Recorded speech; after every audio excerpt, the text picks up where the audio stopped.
How's it going, everyone? Daxellz here, and today we're going to be reacting to the newest video game Donkey video, revisiting Death Stranding. If you didn't know, I've watched his other Death Stranding video, and it is the most disliked video on, I think, my channel and probably his. So that's, yeah, for our sakes, Dunk, I hope you like the game this time. I will say going into this, I do think it is like a Postman walk-in simulator based game. And a lot of you didn't like me saying that last time, but this is what I'm going in with. That was my opinion. Maybe Dunk can change my mind on that. You know, maybe it's okay.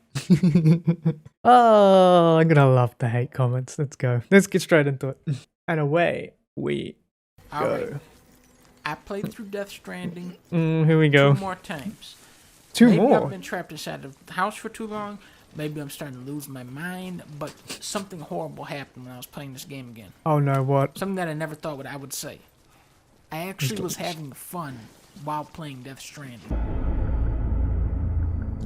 Okay. Like I said before, Change the my downfall mind. of working hard is that people expect that much more from you. When EA or Ubisoft put out another garbage video game, nobody bats an eye. But on the other hand, when Naughty Dog puts out a super polished, cutting-edge work of art, well, that's an atrocity because Joel's backpack was the wrong color. The marketing for Death Stranding leaned heavily into the fact that Kojima is one of the most trusted names in gaming. McDonald's could fail, Amazon could fail, but not this guy. Hello? Hello, everyone. Hideo Kojima built Metal Gear Solid 2 in a cave with a box of scraps by himself. Go back today and try to play the old Splinter Cell games. It feels like crawling into an ancient tomb and brushing the cobwebs off of the original. Yeah, they need to make a new tablets pharaohs would use back in Cell. ancient Egypt to play Prince of Persia on the caveman walls. Meanwhile, MGS2 feels like it came out yesterday. Kojima and his team have always been 20 years ahead of the curve. That is, until Death Stranding. Death Stranding was one of the most exciting and creative games of all time before it actually came out. The marketing for this game was genius. They showed us these incredibly tense cinematic trailers filled with cryptic. They showed you nothing, imagery. though. Let your imagination run wild. Kojima was already experimenting with his approach to storytelling in The Phantom Pain by allowing players to seek out the codec calls for themselves rather than interrupt gameplay as they typically would. And with PT, it seemed like he was gearing up to fully embrace a more surrealistic approach. It was that same air of mystery. They didn't release this, did they? Into something far greater than it could ever be. Then the game comes out and says, Oh, okay, no, let's do a this game, checklist sorry. now and systematically explain each and everything you see and suck every ounce of mystique out of this world. Kojima takes a regressive step backwards into his patented lecture-based storytelling. Just like Metal Gear, it isn't enough to have a giant robot. You have to completely stop the story in its tracks to explain for 30 minutes who commissioned the robot.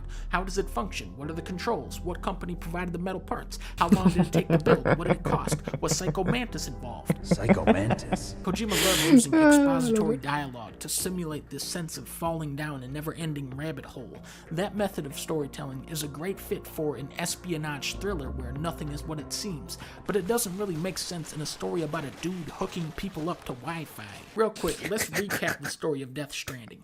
Norman Regis is Jeff Bridges. His mom is the president of America, but she dies and tells him to save her daughter, which seems more like his wife than his sister, but his real wife and child, they died. So Guillermo del Toro gives Norman Reedus a plug-in baby, but an evil army man sucks them into World War I with a tornado because he wants the baby. So you shoot him in the head with an assault rifle, so he hugs you because you were his BB the whole time, and then you find your non-wife, but she's not on the beach. Sam, What? I am the beach. It turns out not only was she the ringleader of the terrorist, but is also the same person as your mom and is also the extinction entity, an organism whose sole purpose is to bring about a mass extinction. Now keep in mind, this is me simplifying things to make the story more digestible to you. Drugs, you have to be able to understand this. Or Old Young Lady's second version, or the Symbiotic Twins, or Higgs, or Heartman, or Die Hard Man, or Gutsman. Why is everyone because crying? They're kind of superfluous in the big picture. When we start the game as Sam Bridges, he is very cynical and distant. He doesn't trust trust anyone. He doesn't want to be a part of anyone's life. The only music he listens to is Radiohead. He literally has a medical condition where his skin bruises up if someone touches him. He lives a very isolated, bruises like a sad peach. life that I think a lot of people can relate to, especially now. But then he goes on a journey to connect the entire United States up to the internet, and as he's traveling across the country and delivering Cheetos to all of these people, he starts making connections. He starts making friends that begin to restore his faith in humanity. That is all the story Death Stranding needed. You walk out into a desolate landscape and slowly bring it back to life. All this bullshit with terrorists and BTs and bridge babies and evil whales and extinction entities. These things make the world of Death Stranding more unique, but also dilute and distract from what should have been a more stripped down, humanistic story. Death Stranding has 7.5 hours of cutscenes, and most of that is people explaining and re-explaining things to you. A lot of entertainment value is sacrificed so that the player knows exactly what's going on, except that so much information is presented to you that none of it actually sticks. It's a lose-lose, whether it's the end of life as we know it or the nutrition facts on a can of Monster Energy drink. These things are treated as dramatic equals. People can teleport wherever they want, summon giant muck monsters. Norman Reedus can't be killed. Amelie is basically Superman. I could end it all. Us. Mankind. Extinction. That's what I am. The hell does that even mean? When the stakes are so nebulous, why do I care that some idiot is trying to fight me? I'll just transform him into a piece of seaweed and start shooting lasers out of my dick. Whatever, there are no rules. Norman Reedus is being fucking shot in the head by a man with a machine gun, and then he says, It didn't feel like he was trying to hurt us. It felt like he just wanted to talk. Norman Reedus has one life-changing experience after another with his father, with Amelie. He overcomes his aphanphasmophobia. He helps all of these people. He makes all of these friends. And then he says, I've got no ties to anyone or anything. I might as well be dead. Oh, damn. I felt like that when we first met in the cave. I still do. Did you just bark? What the hell? So now we finally arrive back at the $14 million question. What is this new genre that Kojima has created? What is the Strand type game? Zelda. Death Stranding is an open-world game that places a large emphasis on traversal and gameplay-driven geography.